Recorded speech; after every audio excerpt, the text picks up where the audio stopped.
Ézéchiel au chapitre 3. Il me dit, Fils de l'homme, mange ce que tu trouves, mange ce rouleau, et va, parle à la maison d'Israël. J'ouvris la bouche, et il me fit manger ce rouleau. Il me dit, Fils de l'homme, nourris ton ventre et remplis tes entrailles de ce rouleau que je te donne. Je le mangeai, il fut dans ma bouche doux comme du miel.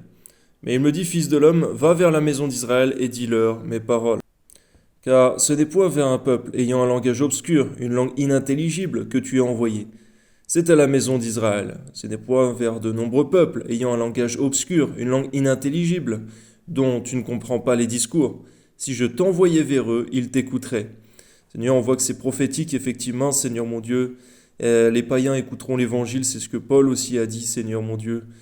Aussi a-t-il été le ministre des païens. Que ton nom soit glorifié, Seigneur, dans le nom de Jésus. Amen.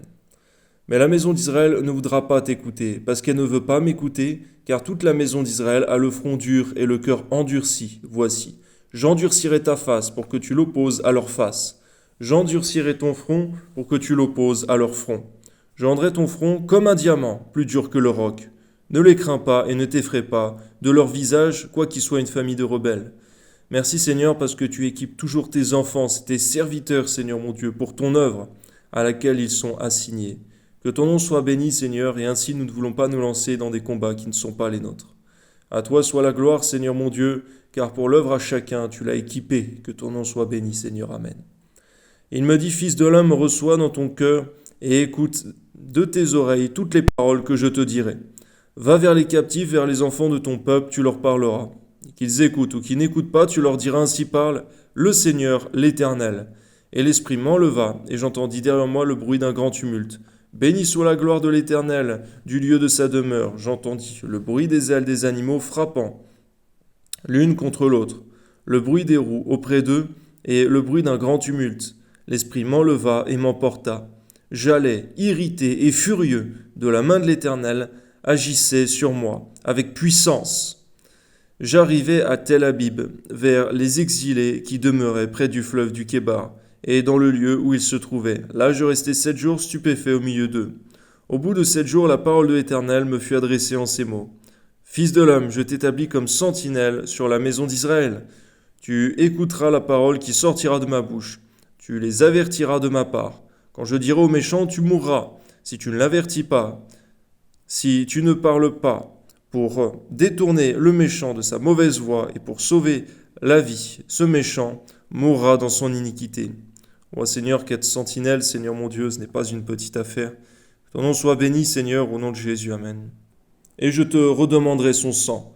Mais si tu avertis le méchant et qu'il ne se détourne pas de sa méchanceté et de sa mauvaise voie, il mourra dans son iniquité, et toi, tu sauveras ton âme. Si un juste se détourne de sa justice et fait ce qui est mal, je mettrai un piège devant lui, il mourra, parce que tu ne l'as pas averti. Il mourra dans son péché, on ne parlera plus de la justice qu'il a pratiquée, je te redemanderai son sang. Mais si tu avertis le juste de ne pas pécher, et qu'il ne pêche pas, il vivra, parce qu'il s'est laissé avertir, et toi tu sauveras ton âme. C'est vrai, Seigneur mon Dieu, que tu mets encore l'accent, Seigneur mon Dieu, la mise en garde contre le péché, parce que c'est vrai qu'il est écrit que le salaire du péché, c'est la mort. Mais que ton nom soit béni, Seigneur mon Dieu, parce que nous sommes morts au péché, nous qui sommes en Jésus-Christ. Amen. Là encore, la main de l'Éternel fut sur moi. Il me dit, lève-toi, va dans la vallée, et là je te parlerai. Je me levai, et j'allai dans la vallée, voici la gloire de l'Éternel y apparut, telle que je l'avais vue, près du fleuve du Kébar. Alors je tombai sur ma face, l'Esprit entra en moi, et me fit tenir sur mes pieds.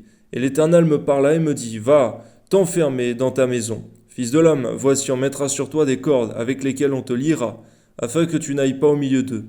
J'attacherai ta langue à ton palais pour que tu ne sois pas muet et que tu ne puisses pas les reprendre, car c'est une famille de rebelles.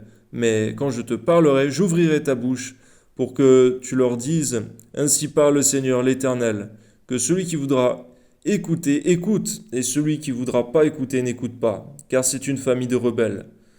Seigneur, on voit que ton prophète ne pouvait ouvrir la bouche que pour prononcer ta parole. Permets-nous, Seigneur mon Dieu, de ne jamais ouvrir la bouche si c'est pour dire de mauvaises choses, Seigneur. Tu as dit l'insensé, même lorsqu'il se tait, passe pour sage. Que ton nom soit glorifié, Seigneur mon Dieu, dans le nom de Jésus. Amen.